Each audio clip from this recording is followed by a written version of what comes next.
Hello everybody and welcome back to the channel, my friends. Today it is time to continue our journey with Star Trek, the original series, Season 1, Episode 6, MUDD's Women. Can't wait for this one. I'm looking so forward to each and every one of these episodes. We have had a string of marvelous, marvelous offerings in Where No Man Has Gone Before, The Naked Time, and The Enemy Within. Each one of those I thought was exceptionally unique, incredibly well told, and established such a lore going forward. I often say during the reactions, it must have been absolutely mind-blowing to watch these as they came out in the 60s because they contain so much revolutionary material and revolutionary thought processes and revolutionary experiences and atmospheres and environments and situations. I love it. I absolutely love it. And especially the thing that really kind of piques it is this was during the space race too. And so, to have this during the space race with all of these possibilities, the dreamers must have been loving this, my friends. And if you were one of them, congratulations. I applaud you and I envy you. My friends, it's time. Hit that like button, smash that subscribe, ring-a-ding-ding that bell for notifications for any time we go live here for any Star Trek or sci-fi related material. But if you'd like to get these early or watch the full-length watch-alongs and reactions, they are available over on Patreon. Link in the description, my friends. But that is then, and this is now. And now, my friends, it is time for Star Trek, the original series, Season 1, Episode 6, MUDD's Women. I can't wait. So there's really only one thing left to do. Engage maximum warp reaction, and away we go.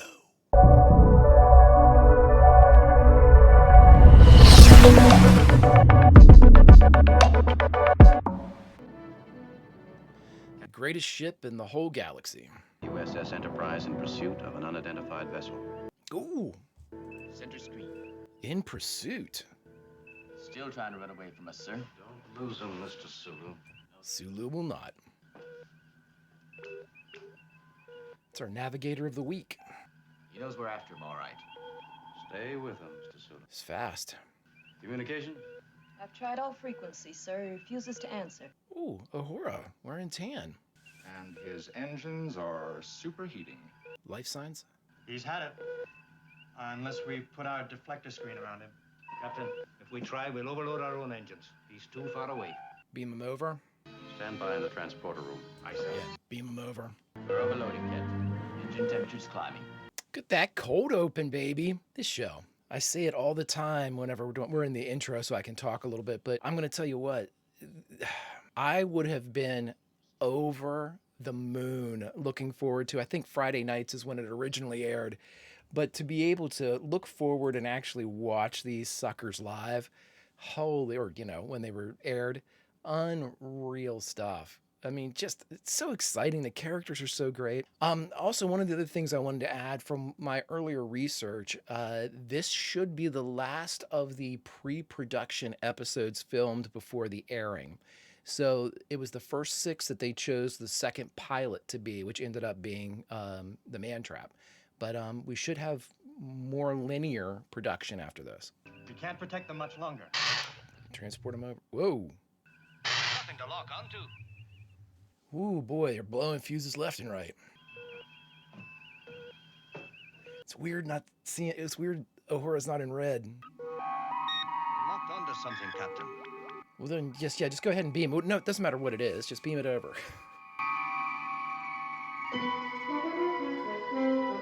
It's a swashbuckler.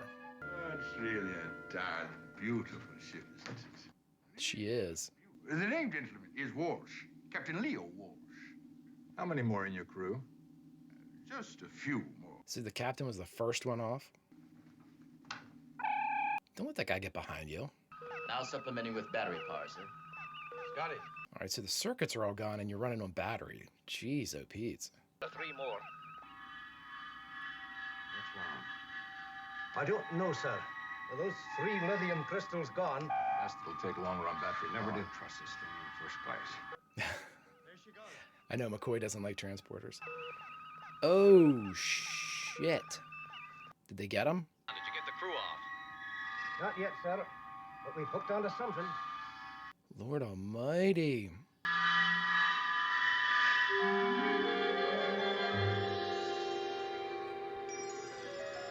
Interesting. This guy. What a...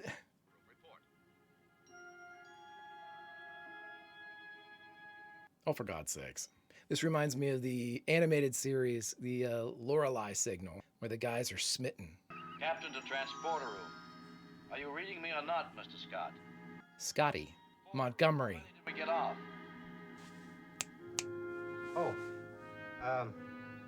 4 in all, sir. The captain of that vessel can walk. I want him in my cabin immediately. Correction. I want him there whether he can walk or not. Kirk out. Jim. It might upset it, Dick. Yeah, you drug us into an asteroid field. So far as the ladies actually being the crew. You can explain that to the captain. Yeah. Spock is unaffected, thank goodness. Amen to that, Scotty. Come on, guys. Oh, for God's sakes. Men will always be men, no matter where they are. Hey, mister, you'll never take that out of them. What's the play here? Ah, well, then, a pretty face doesn't affect you at all, does it? That is, not unless you want it. Is that concerning, Captain? Turn himself off from any emotion.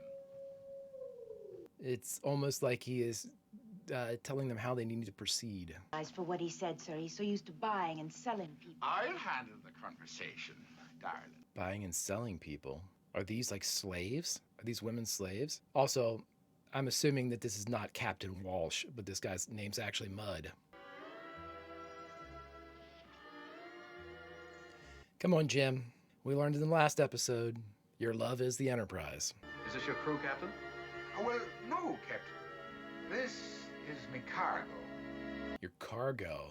Oh, Stardate 1329. love that ship. These women have a mysterious magnetic effect on the male members of my crew, including myself. At least he's aware of it. So this is a captain's log that's not done after the fact, but in the middle of it, like it. Your name, please. Walsh, Leo Walsh. Bullshit. I'm convening a ship's hearing on your actions. Yep. Mr. Spock will supply you with any legal information you may need for your defense. You're a hard-nosed one, Captain. And you're a liar, Mr. Walsh. I think we both understand each other. That's right. Get him, Jim. On duty, Johnny. Back to reality. You can feel their eyes when they look at you. So that's Johnny Farrell. He's our navigator this week. Guess Riley's been relieved. 1 lithium crystal left, and that with a hairline split at the base.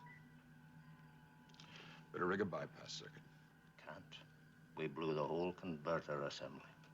Well, lovely. Need it on the bridge, Captain. And don't submit to a med... that is, being so healthy, they've no need for a medical exam, have they? Oh. I gotta start walking like Bill Shatner. Well, Mr. Spock? There's a lithium mining operation on Rigel 12. High-grade ore, I've heard. Location and distance. Mr. Farrell has the course. Less than 2 days' travel. Make for Rigel 12, Mr. Spock. Rigel 12, Mr. Farrell. Best possible speed? I'm becoming concerned about the almost hypnotic effect produced by the women. So they're not human then, I'm gonna guess. State your name for the record. Leo Francis Walsh. Incorrect. Ooh. Get fucked, Leo. Gentlemen, surely you're not going to take the word of a soulless mechanical device over to that of a real flesh and blood man. Yeah, that's exactly what we're gonna do, Leo. State your correct name for the record. Harry Mudd. Incorrect. Harcourt Fenton Mudd. Any past offenses, Mr. Mudd? Of course not. Gentlemen, I'm simply an honest businessman. Incorrect. Offense record. Psychiatric treatment. And the failure to answer a starship signal, thus affecting a menace to navigation. What, my tiny little ship in this immense galaxy? It's called piracy and smuggling, buddy. You gotta beacon out. With operation of a vessel without a master's license. Untrue. I have a master's ticket. Incorrect. Master's license revoked. Star date 11/16.4. Well, he's true. He had one. I assume Leo's name this voyage out of courtesy to him. Come on, Leonard. I recruit wives for settlers. A difficult but satisfying task. Everybody has to have super blue or super green eyes. Detecting high respiration patterns. Perspiration rates up. For God's sakes, guys. Get your shit about you. Pressure higher than normal. He knows it. He knows what's going on here. Gentlemen, I look upon this work as a sacred public trust. I'm sure you do, bud. Do you have any defense to offer? Only heaven's own truth, which I've just given you. Incorrect. Hearing is I mean, even Spock knows that's bullshit. Mr. Mudd to be handed over to the legal authorities at our earliest opportunity. I mean, what's the play here? I mean, if they didn't have the magnetic hypnotism. The last crystal, sir, is gone. Captain Kirk, engineering section reports our entire life support system is now on batteries. Oh, for God's sakes. No, Would you please. mind, Mr. Spock, will you contact the miners on Rigel 12, notify them that we'll need the lithium crystals immediately upon arrival? Do the people in Rigel, what is it? Rigel 12? I wonder if they have a ship that could meet them. You beautiful galaxy. Oh, that heavenly universe. I don't like you. Don't you understand? Lonely, isolated, overworked, rich lithium miners. Girls, do you still want husbands? And I, What are you going to be? I'll be running this starship. How in the fuck do you think that's... Orders you're taking will be given by Harcourt, Fenton, Mudd. Well, you know what? On his file, it did say psychiatric treatment. So, I mean, the idea that he thinks he's going to be able to get control of the Enterprise? Whatever, bud. Lithium replacements are now imperative. The effect of Mudd's women on my crew continues to grow. Oh, Farrell, for God's sakes. Harry Mudd is confined to his quarters under guard. What are they doing? They have some type of power. He doesn't want medical scans. Yes, please do, by all means. Oh, for God's sakes, Leonard! Connors, are you finished? Connors, fuck off. What this place looked like. Connors, get the fuck out of here.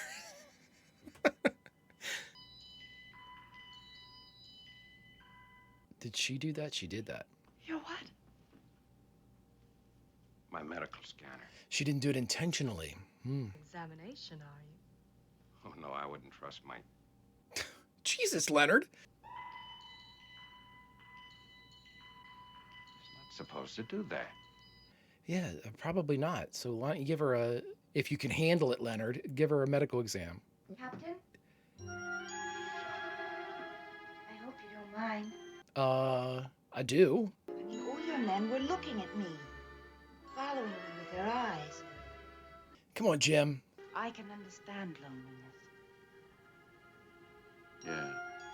What are the three of them? They're not human.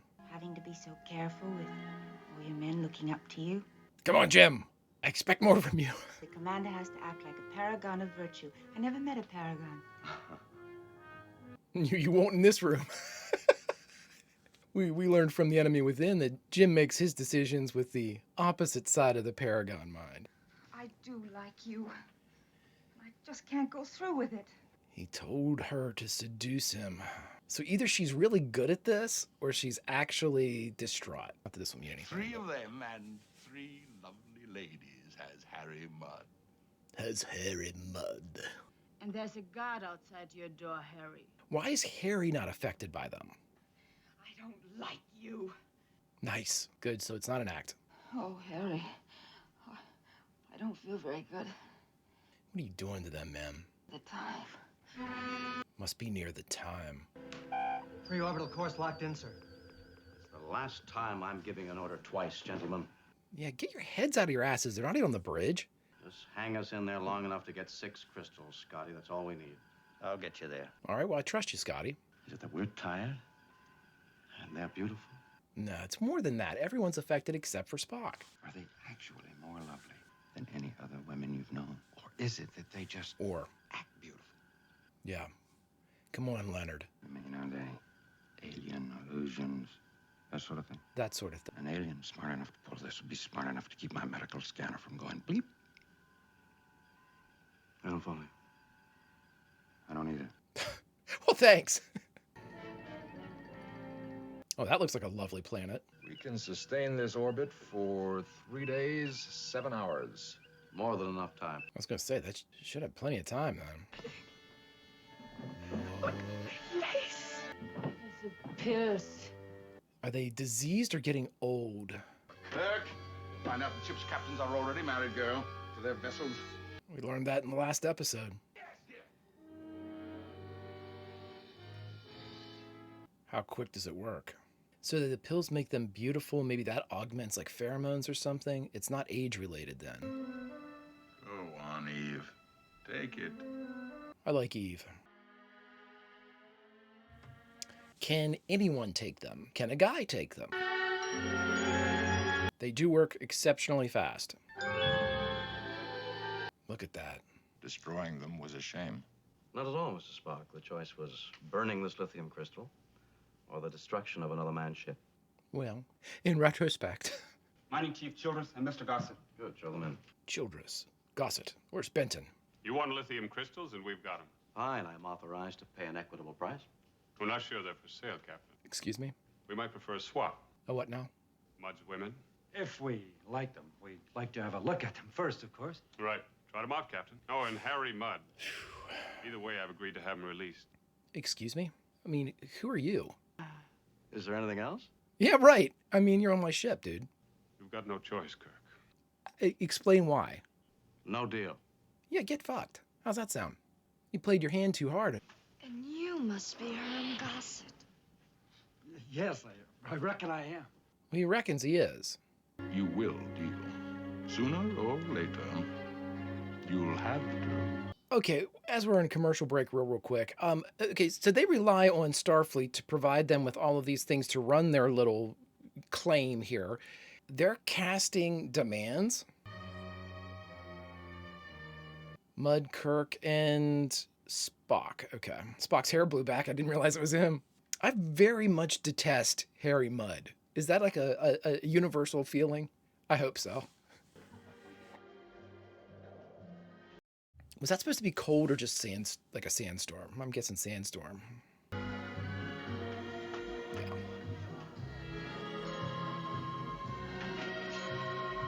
These guys aren't doing a whole lot of mining. All right, Childress, you won. Now I'll take the lithium crystals. When I have the time, Kirk. What the? You don't have the time to spare it, Captain. You got a better idea? Yeah, I'm sure Spock does. Eve's the weak link. And by weak, I mean she's not down with Harry's bullshit. Okay, I have a question. So let's say Harry does sell these women to the miners. Does he leave them with pills? I'm sorry. I guess it must be the dust. That's the way it is on Rigel. All the time. She can't handle the dust. This is heartbreaking. Why don't you just run a raffle and the loser gets me? Take the one time you'll get two. Just have those crystals here when I get back. Yeah, that's right. So, I mean, now that looks like snow or some type of ash or like, I don't know, like silica maybe? Oh my God, man.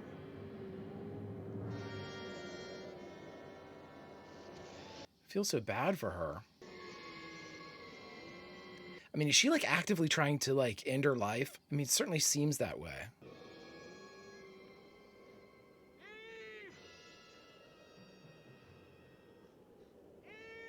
I absolutely love Jim Kirk. I love Kirk. What's this idiot doing out here? Mr. Extortion. Like, who does he give his shit for out here? Storm is ionizing the atmosphere, Captain. Oh, shit. Difficult to probe through it. Captain. Be difficult to beam down, Draining our too. batteries further. If we only had those crystals. But we don't. Yeah, Scotty, shut the fuck up, bud. Satisfied, Mr. Scott? Yeah, Scotty, I mean, come on, man, read the room. Magnetic storm seems worse. Has Childress reported in yet? No, sir, he and the girl are still missing. Nichelle Nichols is so good. Her delivery is so really. It's like she looks off, like she's actively listening. I mean, it's so well done.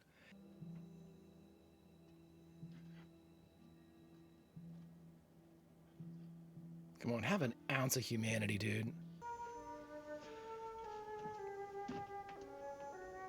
Okay, why'd you go to get her? Personal reasons, or are you a actual good person? Have expended all but 43 minutes of power. Ship's condition critical. Search now in progress, 7 hours, 31 minutes. Jeez, oh Pete.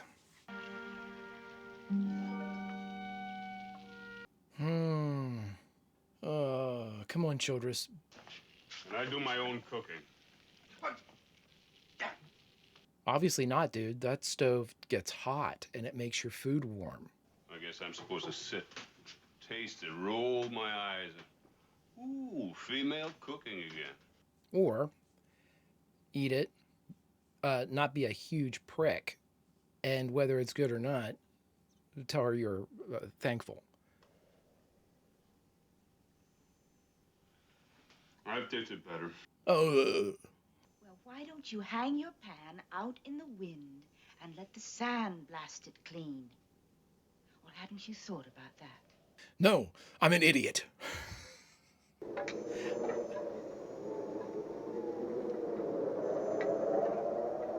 How to introduce an unlikable character. Let's see, we're going to have a mini arc here with, I keep forgetting his name, Childress. It might work. It might. Oh. Only plain as an old bucket, you're not even good company. Plain as an old... I've got enough in crystals already to buy queens. Find the gross. I didn't touch her. You did. Actually, you see, it's a relatively harmless drug. Harmless? Other than the psychological ramifications, is it physically addictive? Does that mean the others... they really look like she does? First off... Yes, that's what it means. I like that that's the definition of homely. Why? They can't condemn the women. I can. Why? It's not real.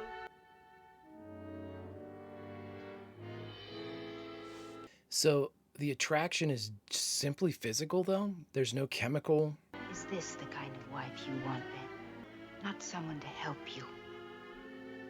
Not a wife to cook, and sew, and cry. Jeez, Pete. A lot to unpack there. She took no drug. I swallowed it. Colored gelatin.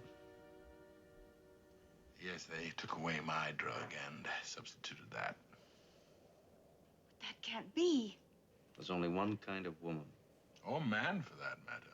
You either believe in yourself, or you don't. Jim and Mudd actually tag teaming for a good point. The crystals are here. Of course he kept them in his place. We're coming aboard with the lithium crystals. How many coming, Captain? Where evil stay. Evil speak for herself. Eve. Yeah, good. I've got someone up there called the Enterprise. Two of us, Mr. Spock. Ever try considering the patent medicine business? Why should I work your side of the street? Why should I work your side of the street? A most annoying, emotional episode. Smack right in the old heart. The fact that my internal arrangement differs from yours, Doctor, pleases me no end. Out of orbit, sir. A head full. A head full, sir.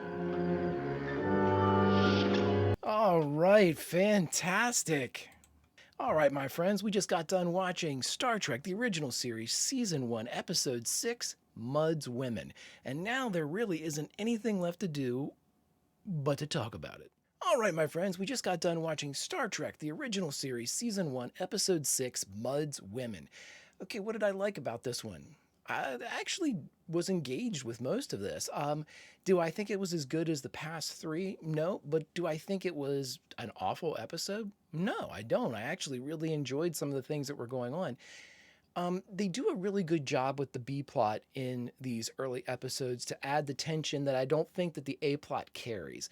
And by that I mean in the last episode, Enemy Within, we had the away team trapped down below with Sulu and the three others, I think they were geological technicians, I believe so, trapped down on the planet that were, suffering from exposure and needed to be brought up. And so that added tension to repair the ship and get them back up home safe before they died. But in this one now, what they ended up doing was with the lithium crystals, the lithium circuits, having them out and having a limited time. Again, it was a countdown. We had an absolutely finite amount of time that needed to be kind of superseded for the events of the episode to be, they had to be taken care of before the sand ran out of the hourglass, so to speak. Again, really great job. I can see that they're going to use this device a little bit, but it's tried and true. It's a good one. And when instead of it being repetitive, in space with science and the technology involved, there's always going to be something that's going to cause a problem that they can use. And, I don't mind that at all. I actually like the addition of the tension because, again, it raises the stakes and rushes forward the climax and rushes, again, if you have too much time to do something, you tend to science it. And I don't think that, we don't want to see that. We want to see them, have these gut resolutions and make these, make things work. And Rigel 12's got lithium crystals. Okay, let's go. Good stuff. Just the pacing, it helps dramatically with the pacing. I need to look this up too for the Q&A, but the actor who played Harry Mudd, I didn't dislike him. I disliked the character. I think the guy played an interesting, an interesting take on what is essentially like I don't want to call him a space pimp, but it's sort of like what we're dealing with here. Again, I almost look at it once I realized that the women were okay with it. The women were okay with the situation, and their circumstances kind of dictated that they had to leave their planet to find spouses. I understood that aspect of it, and so I didn't kind of look at it with, outright condemnation.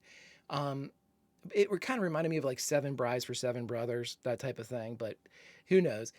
I think that Harry, though, back to the point of the actor's portrayal, it was supposed to be an over-the-top character, dramatically. I mean, you could tell by the dress, you could tell by, the outfits that he wore, like the big kind of, like tango Latin ballroom-inspired shirt he had on, like the sweeping kind of hat and the handlebar mustache, all of those things, just each and one of those was an accessory for overindulgence, an accessory for, just like an incredibly outlandish character. They were just, the earring and everything. It was like they figured, what's a couple things that, what's a thing that could make Harry Mudd seem eccentric? Let's give him an earring. Okay. Let's give him a swept side Outback hat. Okay. Let's give him a handlebar mustache. Okay. Are we going to not say okay to everything? Okay. No, they just kept going. They just everything, put it all in there for Harry.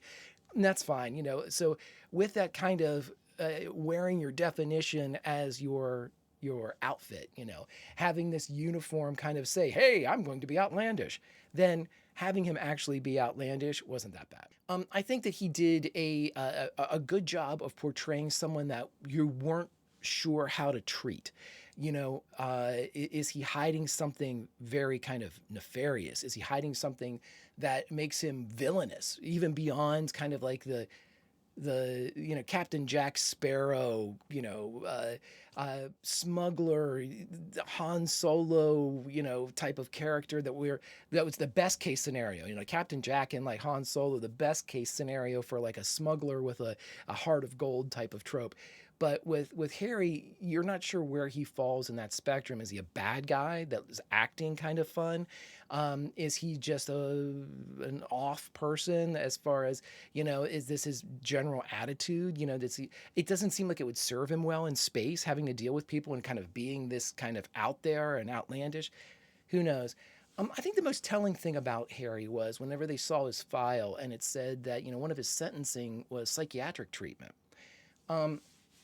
I find that fascinating because that to me tells me that there's way more to the character of Harry Mudd um, than meets the eye. You know, once we get through the handlebar mustache and the dangly earring and the swept hat and the Latin-inspired ballroom dancer shirt, once we get through all of that, there's something more going on with Harry Mudd. And whether or not we ever find out what that is, I don't know if Harry will be a returning character. I'd actually like to see Harry again.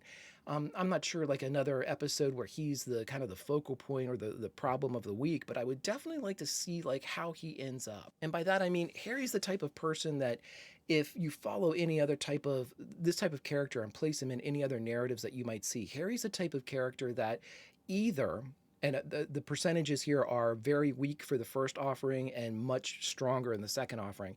The weak offering chances of what's going to happen to Harry is, he strikes it sort of rich enough to, live a life that he feels, whatever his definition of making it is. Some intermediate planet where he's above average with wealth, he could roll in there, or, a below average place as far as economic standing where he kind of takes control of the area, like a Brad Wesley from Roadhouse, for anybody that knows that movie.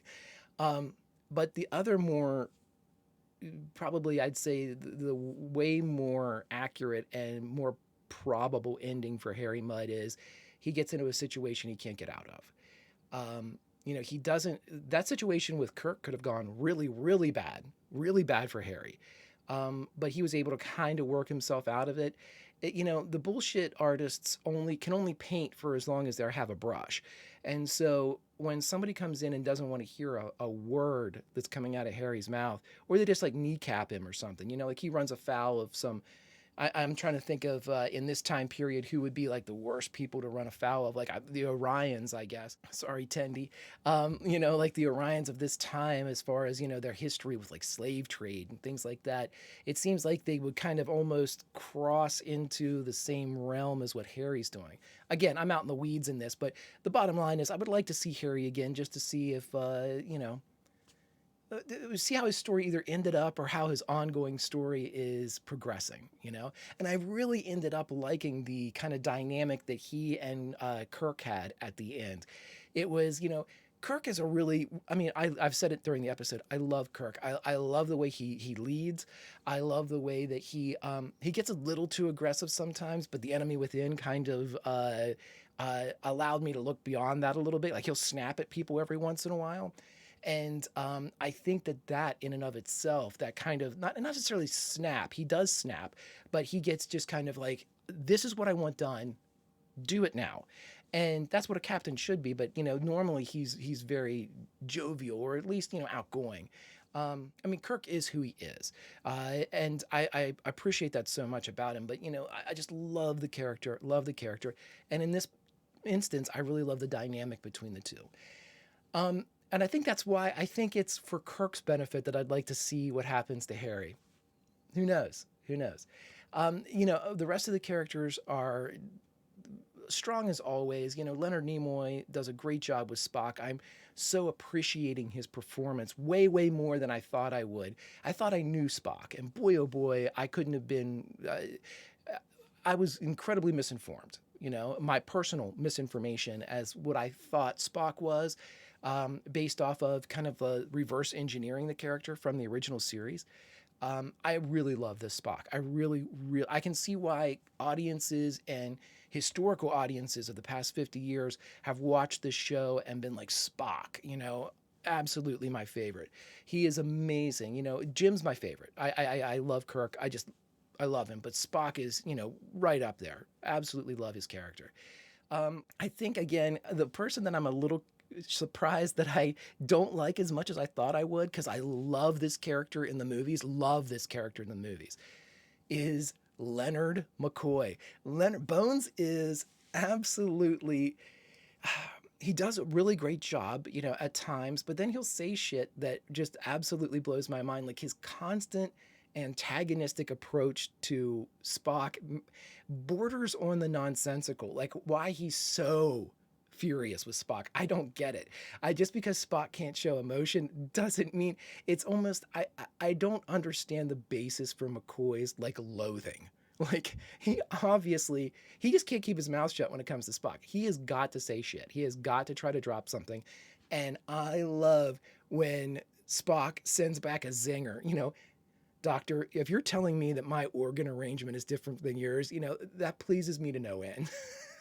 I love that joke where please, Leonard, Doctor, Bones, please tell me about the differences between you and me. Please make sure that we state them clearly. I want to know that I am different than you. Great stuff. Great stuff. I thought the guest stars, the ladies that played all of the different Evie, what are their names again? Ruthie, Magda, and Evie. They were great. Each of them kind of brought a little something to the role. I think the dark-haired actress who played, again, I think Ruthie, who played Ruthie was the strongest, maybe, even more so than Evie, just because of the scene with the reverting to their plain form or their homely form or whatever. That was very strong, and the scene with Bones was very strong. But, I mean, not by much. They were all good. But anyway, it was another solid episode. Okay, so how would I rank them so far? From the bottom, I would say, and again, I hate giving Charlie X so much shit, and I'm really kind of crossing my fingers to the day when something takes over for Charlie X, but right now it's Charlie X. Okay, here's my from bottom to top of the episodes that I've seen so far. This is the 6 episodes that were aired, and I'm going to put the cage in there too. Okay, from the bottom, and again, I'm sorry, Charlie X. Charlie X, I would put at the bottom. Then the Man Trap, probably. And then Mudd's Women, The Cage, Enemy Within, Naked Time, and then my favorite so far is Where No Man Has Gone Before. Really, really, really great stuff. But again, with Mudd's Women, Mudd's Women and Man Trap for me are kind of right, they're tied, so to speak. But anyway, my friends, if you could do me a favor, that's basically all we have for Mudd's Women, with the exception of what's to come here in Q&A when I go back and see exactly what we have to learn from Mudd's Women, any trivia or whatnot. But if you could, hit that like button, smash that subscribe, and ringy-ding-ding that bell for notifications for any time we go live here on YouTube with any Star Trek or science fiction-related material. And in addition to that, my friends, if you would like to get these episodes a little earlier, or you'd like the full-length versions of them, they are available over on our Patreon, link in the description. But my friends, that's all for me. Now it's up to Q for a little Q&A. Greetings, mon capitaines, and welcome to another installment of Q&A. My friends, this is where we look over the original series episode that we watched, and after I've reacted to it and kept myself safe from spoilers, I then go out seeking a couple little juicy tidbits or answers to questions I might have about the episode. The one in question is, for us, Star Trek, the original series, Season 1, Episode 6, Mudd's Women. And to it, there's a couple really cool little things that I found. Again, over on Memory Alpha. I do use other websites, but Memory Alpha just seems to take all of the information from everywhere, throw it into a kind of a broad capture for each episode. And in a way, the way they present it, it doesn't spoil anything in the future for me. A lot of times if I look at other websites or even like IMDb, it'll tell me something about this episode in relation to a future episode that I haven't seen yet. So I have to be very careful. Memory Alpha seems to fit the bill. I strongly recommend it. Link down in the description. Go over and check it out. Spend some time there, and it's got a lot of really, really great stuff. But my friends, here's what I found out according to Memory Alpha and other sources on the internet, but predominantly captured by that fine website. My friends, the very first thing that we found, and I always find these to be exceptionally interesting, was we talked about it. I said, boy, I'd like to know what happens to Harry Mudd, simply because of the kind of the relationship that was building between he and Kirk. It turns out that Roger Carmel, the person that plays Harry Mudd, does in fact reprise their role. And it's something that I wouldn't have had spoiled for me because the episode is apparently entitled I, Mudd. with two D's. So that's, I have that to look forward to. That's from the original series. And then there's also a animated series short called MUDD's Passion. So we'll get to see the character again on, two occasions. Looking forward to that. A couple of the other things that we found out, and again, I find this hysterical because it relates back to The Enemy Within, or similar problem. In The Enemy Within, the Delta was missing off of Evil Kirk when he came up, and I thought, that's a way to differentiate them. No, it turns out that because of union rules, each actor's uniform or outfit or whatever they had on that day needs to be washed. You can't get into a soiled uniform. And so what I liked a whole bunch about this, the velour uniforms began to shrink because they were washed every day. And so you can start to see, I think I made mention of this one time before, that in the back, they start to ride up on ones that are not technically cut and fit to like Spock and Kirk, but some of the background people or peripheral people, in this case, in the episode of who was the navigator in MUDD's Women? Farrell, I think. Do I have my notes down here? So in the case of MUDD's Women, this would have been like Navigator Farrell. Navigator Farrell would have been somebody that didn't necessarily have their own uniform, but one that had been used by other people. They started to become ill-fitting at this point, which I just think is a neat little thing to add in there. Okay, so we talked about a couple things we talked about before are continuing themes, at least behind the camera. And the one that I liked quite a bit is Jerry Finnerman was encouraged to choose dramatic lighting for each specific planet. And again, this kind of harkened back to NBC wanting RCA, their parent company, to sell more color televisions. And so NBC kind of heralded itself as the network for color television.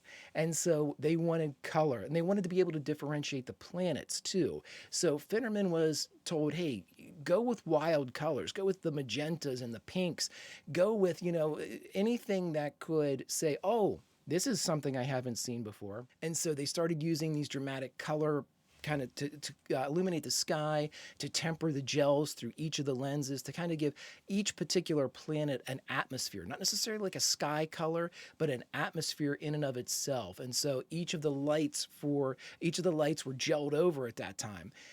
Another little thing that I thought was interesting, they used the gels for so long during the days. Normally, those types of things are kind of relegated to theater. And at max, you're looking at like a 3 to 4 hour production before the cameras are dimmed. But back here, I mean, when they were shooting these episodes, they would go 10, 12 hours a day. Well, that burned the shit out of those gels. And they said that the smell that they created was super bad. And so I think that's hilarious that, on these different planetary sets, there was this constant smell of burning gel screens. Great stuff. It's just so great. Okay, and so I did mention at the end of the episode that I always try to mention the writer and director of each episode. For MUDD's Women, there was a screenplay that was adapted from Gene Roddenberry's actual story, and the director of this one was Harvey Hart. Now, Harvey Hart had a different way of doing everything, to the point where he actually drove production a day over. It was a 24-hour run over for MUDD's Women. Harvey liked to do different camera angles. He liked to take shots, and he liked to take risks with how he used the camera. But in addition to all of that, he had decent results with what he was doing, but it just took too much time to do it. And apparently, Harvey, who was not a fan of the editors, he shot his shots in such a way, it's called camera cutting. Whenever you set up a shot and cut the scene or cut the shot to a point where it's very difficult to take it out of context, like you can't reorder things because of the way he would bleed scenes into one another. And so he basically prevented anybody from coming in post-production and cleaning up his what he had shot. So the editing that we see is basically, at least as far as the way the scenes bleed into one another, is how Harvey Hart designed it and not the editor or the creatives. Because of that, this is the one and only episode Mr. Hart directs. Which is a simple way of saying, Harvey, hit the road. We like to do our own jobs here, and to be quite frank, you're not as good an editor as you think you are. Okay, so for continuity, and I always love continuity questions. Continuity, and I like the things they cut for syndication. Continuity. We had our lithium circuits in this one. And again, this is a one and done. We never hear them referred to lithium circuits or lithium crystals again. Instead, we have the birth of dilithium. And I think that is super dope. And that I can finally say I saw the one episode where they called them lithium crystals. Awesome shit. Let's see. Okay, and again, the other thing I said I liked a whole bunch are the things they cut for syndication. And here's the cool thing about syndication. Syndication, well, I mean, obviously, people making money, but with syndication, they would come forward and each of the affiliates would say, hey, you know what? We need something that fits 46 minutes, or we need a 51-minute episode, or we need a 48-minute or something or other. And back in the day, if you were syndicating something, you could cut and tailor it to that specific amount of time, either making it overrun with the full production release or cut it down accordingly by removing or shortening scenes. So for this one, what they did was, because again, the aforementioned edits were sort of already made by Mr. Hart, they had to cut entire scenes. And so here are the scenes that they would cut or dramatically reduce if the editing allowed them to do that. It's the scene where Spock is taking MUDD and the women through the Enterprise, and the camera, let's just say it takes some liberties with its target as the women pass. They cut that whenever it comes to syndication. That was the first thing that would go. There's extended dialogue during MUDD's hearing, during his kind of the inquiry that was going on. There was an extended search party scene on Rigel 12. Again, most of these are like non-verbal, atmospheric type of shots that they were using, not necessarily to do filler, but to create a mood. They were creating, the tense mood of the search and things like that. And the last one was a more lengthy transformation of Eve whenever she took the placebo or the fake Venus pills, which I'm still unsure how that creates a transformation other than a mental or positive, emotional outburst, but it's not physical. It shouldn't, right? Right? Anywho, okay, my friends, and to end our Q&A session for MUDD's Women, so how was it received? Upon its initial airing, this episode was generally well received. Stephen Candle later noted, quote, "We got a lot of favorable responses." And Roger Carmel, who played MUDD, likewise said this about the episode, and I quote, "It was a pretty big success, and they got a lot of positive reaction from it." But my favorite one came from Herb, and I always pronounce his name Solo, S-O-L-O-W, Solo, so I don't know. Herb. Regarding the script, he said, and I quote, "It was very well written. It was fun. And it featured 3 beautiful women hookers selling their bodies throughout the galaxy. It later became a standout, a much-loved episode of the series." By the way, the final note, as I joked during the reaction, which was apparently not an original joke, MUDD was referred to as a space pimp and the women as space hookers. I can't make this shit up, so this is how it went, buddies. My friends, thus ends another installment of Q&A. So, mon capitaines, Vulcan roll, and until next time.